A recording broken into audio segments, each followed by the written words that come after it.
Next question comes from Exclusive Mega. Thank you so much for the nice comment, bro. I appreciate all the support. And he wants to know my thoughts on American Ninja Warrior Junior. If you have not heard, American Ninja Warrior is doing a junior version of the show. I believe it's ages 9 to 14, somewhere in that range. So it's gonna be basically Ninja Warrior, but for kids.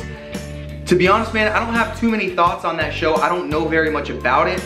I will say I'm very interested. I think anything Ninja Warrior is cool, right? I'm a huge supporter of Ninja Warrior. And I know the youth love Ninja Warrior. I know a lot of my audience is pretty young because you guys are Ninja Warrior fans. I think it's a really good thing. I think there's not, I was gonna say there's no downside. I think there's not many downsides. The only downside I can see is kids that age, being 9 to 14, that's a pretty, especially 9, 10 years old, that's a pretty young age, very moldable. And I know how passionate you guys are gonna get about things. I get passionate about things. And my only concern is people applying for the show and not getting accepted. That breaks my heart to know that's gonna happen, because it's gonna happen. There's gonna be a handful of you guys who apply and don't get called.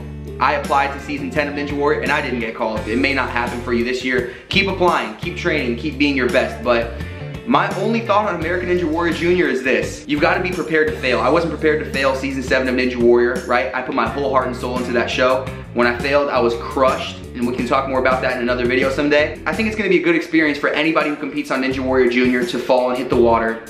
But I'm sure there's gonna be tears, kids are gonna be crushed. But you know, it makes you better, and wrestling taught me that. Nothing could prepare me for the fall that I took season 7 on Ninja Warrior, being disqualified on a balance obstacle. That crushed me, but in life, you've got to be ready to fail. You may fail, but you're not a failure. Just because you fail, that doesn't mean you're a failure, right? If you fall, if you hit the water, if you get eliminated, that's okay. Come back, be better, and don't put all your hopes and dreams, your heart and soul into it, okay? That's not your identity, that's not who you are. Ninja Warrior is not who I am. If they never call me again, I'm still me, you know what I mean? So, yeah, that kind of got deeper than I intended it to, but those are my thoughts on American Ninja Warrior Junior. I think it's gonna be pretty cool.